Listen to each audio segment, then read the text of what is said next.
Hello all எல்லாரும் எப்படி இருக்கீங்க? Welcome back to my channel. ஒரு லாங் கேப்க்கு அப்புறம் இன்னைக்கு ஒரு வீடியோட வந்தாச்சு. இன்னைக்கு நான் வீடியோ எடுத்ததுக்கு காரணமே, "அக்கா ஏன் லாங் வீடியோ போட மாட்டேங்கிறீங்க?" அப்படிங்கிறது நெறைய பேர் கேட்டுட்டே இருக்கீங்க. அதுக்கு ரீசன் நெறைய இருக்கு. 1, 2 இல்ல. நான் லாஸ்ட்டா சொல்றேன். இப்ப எங்க கிளம்பிட்டு இருக்கோம்னு பார்த்தீங்கன்னா, எனக்கு வந்து கொலுசு மாத்த போணும். ஆல்ரெடி நான் ஷேர்ஸ்ல வந்து ஷேர் பண்ணியிருப்பேன். நாளைக்கு என்னோட வெட்டிங் டே. அதனால சரி மொத நாளே போயிட்டு இந்த கொலுசு மாத்தி வந்துடலாம் அப்படின்னு நெனைச்சோம். கிஃப்ட்லாம் கிடையாது. எனக்கு வந்து ரொம்ப நாளாவே மாத்தணும்னு இருந்துச்சு. ஏன்னா நான் பழைய கொலுசு வந்து இது ஒரு 8 வருஷமா கிட்ட போட்டுருக்கேன். அம்மா வீட்லேருந்து கொண்டு வந்த கொலுசு இது. அது வந்து குட்டி தம்பியோட கொலுசு எல்லாமே இருந்துச்சா, சரி அதெல்லாம் போட்டு வாங்கலாம் அப்படின்னு சொல்லிட்டு ஐடியால தான் எடுத்துட்டு இருந்தேன். அதுக்கப்புறம் எங்க ஒரு கொலுசு வாங்கி குடுத்தாங்க. அதெல்லாம் நான் போட்டு இன்னொரு கொலுசு வாங்கி, அத போட்டு தம்பிக்கு வாங்கின்னு சொல்லி, இப்படியே ரொட்டேஷன்லயே போயிட்டு இருக்குது. இப்ப தம்பியோட கொலுசு அதையே திரும்ப போட்டு திரும்ப வாங்க போறோம். குட்டி குட்டி கொலுசு காட்டுனேன்ல, இதுல வந்து பாப்பா தம்பியோட ஃபர்ஸ்ட் போட்ட கொலுசு. அது நம்ம எதுவுமே பண்ணக்கூடாது. அது பத்திரமா இருக்கணும்னு சொல்லிட்டு அப்படியே வச்சிருக்கேன். அத அப்படியே பாலிஷ் மட்டும் பண்ணிட்டு எடுத்து வைக்கணும். அவங்களோட குட்டீஸ்க்கு போட்டு விடலாம். ஒரு ஞாபகார்த்தமா இருக்கும்ல அப்படின்னு சொல்லிட்டு. அப்படியே எல்லாத்தையும் எடுத்து வச்சுட்டு கிளம்பிட்டேன். எப்பவுமே எங்க போனாலும் நம்ம ஒரு மைண்ட் செட் வச்சிருப்போம். ஆனா அங்க போய் நடக்கிறது ஒண்ணா இருக்கும். அது மாரி தான் இருந்துச்சு. நான் வந்து கொலுசு வாங்கிட்டு அவருக்கு ஒரு காப்பு வாங்கிட்டு வருவோம். வேல் காப்பு அப்படிங்கிற மைண்ட் செட்ல தான் நான் போனேன். ஆனா அங்க நடந்தது ஒண்ணாயிடுச்சு. அது என்ன நான் வீடியோல போக போக சொல்றேன். அப்படியே கிளம்பியாச்சு. குட்டி சார் வந்து வண்டி ஓட்டுறாராமா. இப்பல்லாம் அழகா அவனே வண்டி ஸ்டார்ட் பண்றாங்க. அவங்க அப்பா சொல்லிக் குடுத்துருக்காரு போல. அவனே ஸ்டார்ட் பண்ணிட்டாருன்னு காட்டிட்டு இருந்தான். அதுக்கப்புறம் அப்படியே கிளம்பியாச்சு. இப்பல்லாம் வண்டி ஓட்டுறதே இல்ல ஓட்டுறது இல்ல. அவங்க அப்பா கையெடு சொல்லிட்டு என்னமோ அவன் ஓட்டுற மாரி பண்ணிட்டு இருக்கான். இதுல வேற அம்மா வா நான் உன்ன கூட்டிட்டு போறேன். வா வந்து உட்காரு. அப்படின்னு வேற என்ன கூப்பிடுவான். அவ்வளோ கியூட்டா கூப்பிடுவாரு சாரு. அப்படியே கடைக்கு போயிட்டோம். எங்க போனோம்னு பார்த்தீங்கன்னா, ஜோயல் காஸ் தான் போனோம். அங்க பெருசா வீடியோலாம் எடுத்துருக்க மாட்டேன். ரொம்ப எடுக்கக்கூடாதுன்னு சொல்லிட்டாங்க. வெள்ளி வந்து ஒரு வாட்டி வாங்குறது பெருசு இல்ல. ஆனா அது ஒவ்வொரு வாட்டி போடும்போது அதுல கழியுது பாருங்க. நமக்கு அது லாஸ்ன்னு தான் சொல்லுவேன். அதனால ஒவ்வொரு வாட்டியும் வெள்ளி போட்டு போட்டு வாங்கும்போதெல்லாம் கஷ்டமா இருக்கும். ஐயோ! என்னடா இவ்ளோ போதே! அப்படிங்கிற மாரி. ஏன்னா, நான் வந்து என்னோட கொலுசு வந்து 106 கிராம் வந்துச்சு. பழைய கொலுசு. அத போட்டு நான் ஃபர்ஸ்ட் பார்த்தது 50 கிராம்ல தான் நான் பார்த்துட்டு இருந்தேன். இவரு என்ன பண்ணாரு, இல்ல இல்ல வாங்குறது நல்ல கொலுசா வாங்கிருன்னு சொல்லிட்டு 12 கிராமோ என்னமோ இப்ப நான் வாங்குனது. அத வாங்கிட்டாரு. "இதையே நீ வாங்கிக்கோ, பரவால்ல கொஞ்ச நாளைக்கு தானே அ நல்ல கொலுசா போட முடியும். பரவால்ல போட்டுக்கோ" அப்படின்னு சொல்லிட்டாரு. அத பார்த்தா, அவங்க நான் பழைய கொலுசுல பாதிக்கு பாதி கழிக்கிறாங்க. அதாவது நான் போட்டது 106 கிராம். அவங்க கழிச்சது 70 கிராம் அதுலருந்து கழிச்சுட்டாங்க. அதுக்கு அவங்க என்ன சொல்றாங்க, அதுல வந்து இது கழியும், அது கழியும் 80% தான் வந்து வெள்ளி இருக்கும். மீதி 20% கழியும். அதனால கழிச்சு தான் எடுப்போம் அப்படிங்கிறாங்க. ஆனா நம்ம வாங்கும்போது மட்டும் ஃபுல் அமௌண்ட் குடுத்து வெள்ளிக்கான அமௌண்ட் ஃபுல்லா குடுத்து வாங்கணும். ஆனா வந்து எடுக்கும்போது இப்படி எடுக்க மாட்டாங்க. இதெல்லாம் எங்க போய் சொல்றதுன்னு தெரியல. அந்த மாரி தான் இருக்கு. என் பெரிய கொலுசு போட்டுட்டு அதுக்கப்புறம் பத்தல அமௌண்ட். இன்னும் நம்ம ரூ. 6000 7,000 கட்ட சொன்னாங்க. சரி நம்மள்ட்ட சுத்தமா கையில அமௌண்ட் இல்ல அப்படிங்கிறதுனால, திரும்ப தம்பியோட கொலுசையும் போட்டு அப்புறம் ஈக்குவல் பண்ணிட்டு அப்படியே வந்துட்டோம். அவன் கொலுசுமே 60 கிராமோ ஆமா 60 கிராம் கிட்ட இருந்துச்சுன்னு நெனைக்கிறேன். அப்படி இப்படின்னு போட்டு நாங்க போட்டது மட்டுமே 180 கிராமுக்கு மேல போட்டுருக்கோம். ஆனா வாங்குனது என்னமோ 110 கிராம் தான். இது எங்க போய் சொல்றது? ஒண்ணும் சொல்ல முடியல. நமக்கு நெறைய லாஸ் தான். இந்த கோல்டு, வெள்ளிலாம் வாங்கி நம்ம திரும்ப போட்டு வாங்குறது. கோல்டு கூட பரவால்ல. வெள்ளி சுத்தமா வாங்கக்கூடாதுன்னு நெனைக்கிறேன். அது வந்து பாரா கூட வாங்கி வச்சுக்கலாம். நீ அப்படியே அந்த ரேட்டுக்கு போட்டு எடுத்துக்கலாம். இதோட இது மாரி வாங்குனீங்கன்னா அப்படிதான் போகும் அப்படிங்கிறாங்க.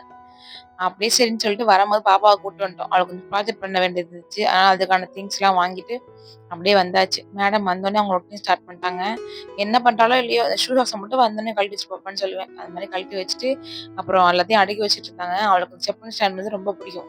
அதனால எங்க செப்பல் கிடந்தாலும் எடுத்து அடுக்கி வச்சுருவா. அவ்வளத்தையும் அடுக்கி வச்சுட்டு, கை, கால் மூஞ்சிலாம் கழுவிட்டு அப்புறம் கூட்டு வந்துட்டேன். கொலுசு காட்டுறேன் பாருங்க, எப்படி இருக்குன்னு சொல்லிட்டு. இப்ப என்னமோ இந்த மாரி மாடல் தான் நெறையா வருது அப்படிங்கிற மாரி சொல்லியிருந்தாங்க. நான் வந்து 3 முத்து இந்த மாரி நெறைய முத்து வச்சு வாங்கியிருக்கேன். இந்த மாரி கீழ குட்டி குட்டி முத்தா வச்சு நான் வாங்குனதே இல்ல. இதுதான் ஃபர்ஸ்ட் டைமு. இந்த மாரி கொலுசு நீங்க வாங்கியிருக்கீங்களா? போட்டுருக்கீங்களான்னு சொல்லிட்டு மறக்காம கமெண்ட்ல ஷேர் பண்ணுங்க. பாப்பா தான் என் கூட கடைக்கு வரலல்ல. அதனால நான் அவளுக்கு வந்தோனே காட்டிட்டு இருந்தேன். கொலுசு எடுத்தத. அவளுக்கு பயங்கரமான டென்ஷன் தான். வெளில காட்டிக்க முடியல. "யாருக்குமா? ஏதும்மா? அப்ப எனக்கு வாங்கலையா? என்னம்மா? ஏதும்மான்னு?" கேட்டுட்டு இருந்தா. "சரி வாங்கி தரேன் பாப்பா. இப்போதைக்கு அம்மாக்கு கொலுசு அறுந்துச்சுல. அதனால தான் நான் இத வாங்குனேன்." அப்படின்னு சொல்லிட்டு இருந்தேன். என்னதான் வந்து பொம்பள பசங்களோட மனச மட்டும் ஆத்தவே முடியாதுல்ல. அது மாரி தான் அவங்க அப்பா வந்தோனே சொல்லிட்டு இருந்தா. "என்ன நான் எனக்கு மட்டும் வாங்கி தரல கொலுசு. அம்மாக்கு மட்டும் வாங்கி குடுத்துருக்க." அப்படின்னு சொல்லிட்டு. "சரிடா நம்ம வாங்கிருவோம்டா உனக்கு." அப்படின்னு சொல்லிட்டு இருந்தாரு. எனக்கு இப்ப இந்த கொலுச பார்க்கும்போதெல்லாம் என்ன தோணுதுன்னா, இது கீழ குட்டி குட்டியா இருக்குல்ல, அதெல்லாம் சீக்கிரம் கொட்டிடுமோ! அப்படிங்கிற மாரி தோணுது. போங்க போனது போனது தான், வந்தது வந்தது தான் அப்படிங்கிற மாரி கொட்னா கொட்னது தான். நீங்க வந்து வெள்ளி வந்து எந்த கடைல வாங்குவீங்க? இந்த கடைல வாங்குனா தாங்க வெள்ளி சூப்பரா இருக்கும் அப்படின்னா, அது எந்த கடை அப்படின்னு சொல்லிட்டு எனக்கு சஜஷன் பண்ணுங்க. நான் வந்து அங்க ட்ரை பண்ணி பார்க்குறேன். எனக்கு தெரிஞ்சு ஜோயல் காஸ்ல இப்போ வரையும் வெள்ளி இந்த டேமேஜ் பிரச்சனை வந்ததில்ல. ஆனா நெறைய கடையில வெள்ளி ஏமாத்துவாங்க. இந்த லோக்கல் கடையிலலாம் கண்டிப்பா இந்த வெள்ளி ஏமாத்துறாங்க. நெறைய வாட்டி அத நான் அனுபவிச்சிருக்கேன். அதுக்கப்புறம் பாப்பாவ எப்படியோ சமாதானம் பண்ணேன். பாத்தீங்களா எவ்வளோ டல்லா வச்சிருக்கா மூஞ்சின்னு சொல்லிட்டு. சரி பாப்பா உனக்கு வாங்கி தரேன்னு சொல்லி சமாதானம்லாம் பண்ணிட்டு, அதுக்கப்புறம் சாப்பாடு செய்ய வந்துட்டேன் நைட்டுக்கு. நைட்டுக்கு என்ன செய்றதுன்னே தெரியல. எனக்கு மாவும் இல்லையா, அதனால சிக்கன் மட்டும் கொஞ்சம் மசாலா போட்டு வச்சிருந்தேன். சரி அத கொஞ்சம் ஃப்ரைட் ரைஸ் மாரி பண்ணலான்னு சொல்லி தான் ரெடி பண்ணிட்டு இருந்தேன். ரோட் ஸ்டைல்ல பண்ணுவோம்ல, வண்டி கடை ஸ்டைலு. அந்த மாரி ரெடி பண்ணியிருந்தேன். இந்த மாரி ட்ரை பண்ணி பாருங்க. டேஸ்ட் சூப்பரா இருக்கும். அதுக்கு ஃபர்ஸ்ட்டு பாஸ்மதி ரைஸ் நல்லா வேக வச்சு எடுத்துட்டேன். அதுக்கப்புறம் சிக்கன் நல்லா பொரிச்சு எடுத்து பிச்சு வச்சுக்கிட்டேன். அப்ப சிக்கன் பொரிச்ச எண்ணெய் இருக்குல்ல, அதையும் ஆட் பண்ணிட்டு, ஃபர்ஸ்ட்டு வெங்காயம், கேப்சிகம், அப்புறம் முட்டைக்கோஸ் இதெல்லாமே அரிஞ்சு வச்சிருந்தேன் நைஸா. அது எல்லாத்தையுமே போட்டு, நல்லா உப்பு போட்டு நல்லா நல்லா வதக்கி எடுத்துருங்க. அதாவது ஃபுல் ஃப்ளேம்ல இருக்கணும். ஒரு 2 நிமிஷம் தான் வதங்கணும் எல்லாமே. ரொம்ப நேரம் போட்டு வதக்கி கொழைய விட்டுறக்கூடாது. 2 நிமிஷம் தான் வதக்கணும் எல்லாத்தையுமே. ஃப்ளேமும் ஃபுல்லா வச்சுக்கணும். அந்த மாரி வதக்குனீங்கன்னா, அந்த ஒரு மாரி கிரன்ச்சினஸோட சூப்பரா இருக்கும் சாப்பிடும்போது. நான் ஒரு 1/2 தக்காளி மட்டும் ஆட் பண்ணிக்கிட்டேன். அது கூட இஞ்சி பூண்டு பேஸ்ட்டும் ஆட் பண்ணி நல்லா இந்த மாரி கலந்து விட்டுருங்க. ஒரு 2 செகண்ட்ஸ் தான். டக்கு டக்கு டக்குன்னு பண்ணிடலாம் நம்ம. இதுல நான் ஒரு 2 முட்டை ஆட் பண்ணிக்கிறேன். நீங்க ஒரு 4 முட்டை கூட ஆட் பண்ணிக்கலாம். சூப்பரா இருக்கும். நான் என்ட்ட 2 முட்டை தான் இருந்துச்சு சொல்லிட்டு 2 முட்டை மட்டும் ஆட் பண்ணிட்டு, அதையும் நல்லா டக்கு டக்குன்னு கிண்டக்கூடாது. கொஞ்சம் டைம் விட்டு கிண்டினீங்கன்னா, கொஞ்சம் முழுசு முழுசு முட்டையா கிடைக்கும். லைட்டா அப்படியே பெரட்டி விட்ட மாரி விட்டுட்டு, அப்படியே விட்டுருங்க. நல்லா நல்லா இறுகிரும். அப்படி திரும்ப கிண்டி விட்டுறலாம். இது கூட இப்ப நம்ம எந்த மசாலாவும் ஆட் பண்ணக்கூடாது. அவங்க என்ன பண்ணுவாங்க, நெறைய பேர் நீங்க கவனிச்சிருக்கீங்களான்னு தெரியல கடையில. இந்த முட்டை போட்டதுக்கப்புறம் ரைஸ் போட்டுருவாங்க. அதுக்கப்புறம் தான் மசாலா போடுவாங்க. இந்த மாரி போட்டீங்கன்னா தான் அதோட ஃப்ளேவர் அந்த கடையில சாப்பிடுற மாரியே கிடைக்கும். ரைஸ போட்டு லைட்டா ஒரு கலக்கி விட்டுருங்க. அதுக்கப்புறம் அந்த ரைஸ்க்கு தேவையான அளவுக்கு மசாலா ஆட் பண்ண போறோம். மஞ்சள்தூள் ஆட் பண்ணிக்கிட்டேன். ஒரு 1/2 ஸ்பூன் மிளகாத்தூள் ஆட் பண்ணிக்கிட்டேன். அப்புறம் கரம் மசாலா ஒரு 1 ஸ்பூன் அளவுக்கு ஆட் பண்ணிக்கிட்டேன். இப்ப நான் சொல்ற சீக்ரெட்டான மசாலா என்னன்னா, சிக்கன் 60 மசாலா இருக்குல்ல, அது எனி பிராண்ட் உங்களுக்கு எந்த பிராண்ட் பிடிக்குமோ சரி, அந்த பிராண்ட்ல வந்து கொஞ்சமா சேர்த்துக்கிட்டீங்கன்னு வச்சுக்கோங்களேன், சூப்பரா இருக்கும். அப்படியே கடையில சாப்பிடுற மாரியே இருக்கும். இந்த சீக்ரெட்ட நீங்க ட்ரை பண்ணி பாருங்க. ட்ரை பண்ணி பார்த்துட்டு எப்படி இருந்துச்சுன்னு சொல்லுங்க. அவ்வளோதான். ரொம்ப சிம்பிளான ப்ராசஸ் தான். இது நம்ம என்ன பண்ண போறோம்னா, ஃபுல் ஃப்ளேம்ல வச்சுக்கக்கூடாது. மசாலா போடும்போது சிம்ல வச்சுட்டு, எல்லாத்தையும் மசாலாவும் போட்டுட்டு, கடைசியா சிக்கனையும் ஆட் பண்ணிட்டு, இப்ப நம்ம அடுப்ப ஃபுல் ஃப்ளேம்ல வச்சுட்டு, நல்லா ஒரு 2, 3 வாட்டி இந்த மாரி கலந்து விடணும். நல்லா அடி வரையும் விட்டு கலந்து விடணும். ரைஸும் உடைஞ்சிடக்கூடாது. அதே மாரி அடி புடிச்சிடவும் கூடாது. அது மாரி நம்ம ஃபாஸ்ட்டா கலறிட்டே இருந்தோம்னா, அந்த மசாலாவோட பச்ச வாடைலாம் போயி செம்மையா ரெடி ஆயிரும். கடைசியா ஒரு ஸ்பூன் அளவுக்கு மிளகாத்தூள் ஆட் பண்ணிட்டு நல்லா கலந்து விட்டு எடுத்தீங்கன்னா, ரோட் சைடுல பண்ற மாரியே ரெடி ஆயிடும். அங்க என்ன அஜினமோட்டோ ஆட் பண்ணுவாங்க. நம்ம அத ஆட் பண்ண மாட்டோம். பட் டேஸ்ட் எல்லாம் அப்படியே டிட்டோவா இருக்கும். கண்டிப்பா இந்த மாரி ஒரு தடவ ட்ரை பண்ணி பாருங்க. ட்ரை பண்ணி பார்த்துட்டு எப்படி இருக்குன்னு சொல்லிட்டு மறக்காம உங்க கமெண்ட்ஸ் ஷேர் பண்ணுங்க. டேஸ்ட் பார்க்குறேன்னு சொல்லிட்டு அங்கேயே 2, 3 வாய்க்கிட்ட சாப்பிட்டுட்டேன். அப்புறம் உப்புலாம் கரெக்ட்டா இருக்கான்னு பார்த்துட்டு, அப்புறம் கொண்டு போய் சர்வ் பண்ணியாச்சு. கொண்டு போய் குடுத்தேன். காரம், டேஸ்ட் எல்லாம் சூப்பரா கரெக்ட்டா இருக்குப்பா அப்படின்னு சொன்னாங்க. அதுக்கப்புறம் கொஞ்சம் சாஸ் மட்டும் அது கூட வச்சு அப்படியே நைட் டின்னர முடிச்சாச்சு. அப்படியே நெக்ஸ்ட் டே மார்னிங்லேருந்து அந்த டேவ வந்து கன்டின்யூ பண்ணேன். அடுத்த நாள் காலைலலாம் ஒண்ணுமே பண்ணல சாப்பாடுலாம். ஏன்னா எந்திரிச்ச உடனே கோயில் போலான்னு சொல்லிட்டு கிளம்பிட்டு இருந்தோம். எந்திரிச்சதே 9:30 மணிக்கு தான். அது பாப்பா வேற அன்னைக்கு ஸ்கூல் லீவ் போட வச்சாச்சா, லேட்டா தான் எந்திரிச்சோம். சரி அப்படியே கோவில் போயிட்டு வரலான்னு கிளம்பிட்டு இருந்தோம். ஏன் கோவில் போறோம்ன்னு பார்த்தீங்கன்னா, அன்னைக்கு எனக்கு கல்யாண நாளு. சரி காலையிலேயே போயிட்டு வந்துரலாம்ன்னு சொல்லிட்டு தான் கிளம்பிட்டு இருந்தோம். காலைல எதுவுமே குடிக்கல. டீ மட்டும் போட்டு குடிச்சுட்டு அப்படியே கிளம்பியாச்சு. நம்ம வீட்டு ரோஸ்ல வந்து 2 ரோஸ் பூத்திருந்துச்சு. 3 ரோஸ் பூத்திருந்துச்சு. யாரோ ஒருத்தவங்க கட் பண்ணி விட்டுருக்காங்க அந்த ரோஸ. அத பார்த்தோனே காலே செம்ம காண்டாயிடுச்சு. யாரு இந்த வேலைலாம் பார்க்குறா? அத கட் பண்ணி வச்சுட்டாலும் பரவால்ல. கட் பண்ணி அப்படியே அங்கேயே போட்டு போயிருக்காங்க அந்த ரோஸ. குட்டியா அழகா இப்பதான் வந்துருந்துச்சு மொட்டு. சரி பாப்பாக்கு ஒண்ணும், அப்புறம் நான் ஒண்ணும் வச்சுக்கிட்டேன். கல்யாண நாள்னா தவறாம நமக்கு கிடைக்கிறது வந்து இந்த மல்லிப்பூ. சாரி முல்லைப்பூ. முல்லைப்பூ வாங்கிட்டு வந்து குடுத்தாங்க அன்னைக்கு. அது கூட இந்த ரோஸையும் சேர்த்து வச்சுட்டு அப்படியே கிளம்பியாச்சு. வெட்டிங் டேக்கு வந்து ரொம்ப ஸ்பெஷல்னா, எனக்கு இந்த பூ தான். வருஷம் வருஷம் எது கிடைக்குதோ இல்லையோ இந்த பூ கிடைச்சிரும். நம்ம வீட்லயே முல்லைப்பூ இருக்கு. நினைச்சா நான் கட்டி வைக்கலாம். ஆனா வைக்க மாட்டேன். அந்த கல்யாண நாளைக்கு ஒரு நாள் தான் நமக்கு பூ கிடைக்குது. நம்ம ஏன் அந்த பூவை வீட்லயே கட்டி வைப்பானேன்னு சொல்லிட்டு தான் வைக்கல. அது மாரி இப்ப காலையில பூ வாங்கிட்டு வந்து குடுத்துட்டாங்க. அப்புறம் அப்படியே கிளம்பியாச்சுங்க. சிம்பிள் தான். எதுவும் பெருசா மேக்கப்லாம் கிடையாது. தலைக்கு குளிச்சிருந்தேன். ஆனா தலைய அப்படியே ஃப்ரீயா கிளிப் மட்டும் போட்டுட்டு, பூ வச்சுட்டு அப்படியே கிளம்பிட்டேன். ட்ரெஸ் கூட இந்த வாட்டி எடுக்கல. இந்த வாட்டி கொஞ்சம் பட்ஜெட் இடிச்சதுனால ட்ரெஸ்ஸுமே இந்த வாட்டி எடுக்கல. தீபாவளிக்கு இது வந்து அம்மா வீட்ல எடுத்து குடுத்த ட்ரெஸ் இந்த டாப்பு. ரொம்பவே நல்லா இருக்குல்ல. ஆனா ரூ. 1000 சத்தியமா நம்பவே முடியல. அந்த அளவுக்குலாம் ரூ. 1000க்குலாம் ஒர்த் கிடையாது இந்த டாப்பு. இந்த தீபாவளிய ஒட்டி, ஒட்டி கல்யாண நாள் வரதுனால, கல்யாண நாளுக்கு வந்து ரொம்ப டைட் ஆயிடுது. ஏன்னா தீபாவளி அப்போ ஃபுல்லா ஸ்பெண்ட் பண்ணிடுறோம் அமௌண்ட்லாம். அப்படிங்கும்போது ரொம்ப டைட் ஆயிடுது. அதனால நம்ம பெருசா எதுவுமே எடுக்க முடியல, என்ஜாயும் பண்ண முடியல. சரி அப்படியே கிளம்பிட்டேன். இப்ப வருவோம் பாயிண்ட்டுக்கு. "ஏன்க்கா லாங் வீடியோ போட மாட்டேங்கிறீங்க?" அப்படின்னு கேட்குறீங்க. ஐயோ! முடியலங்க என்னால. எனக்கு வந்து லாங் வீடியோ எடுத்தாலும் எடிட் பண்ண முடியல. வாய்ஸ் குடுக்க முடியல. ஏதாச்சும் ஒண்ணு மாத்தி மாத்தி வந்துருதுங்க.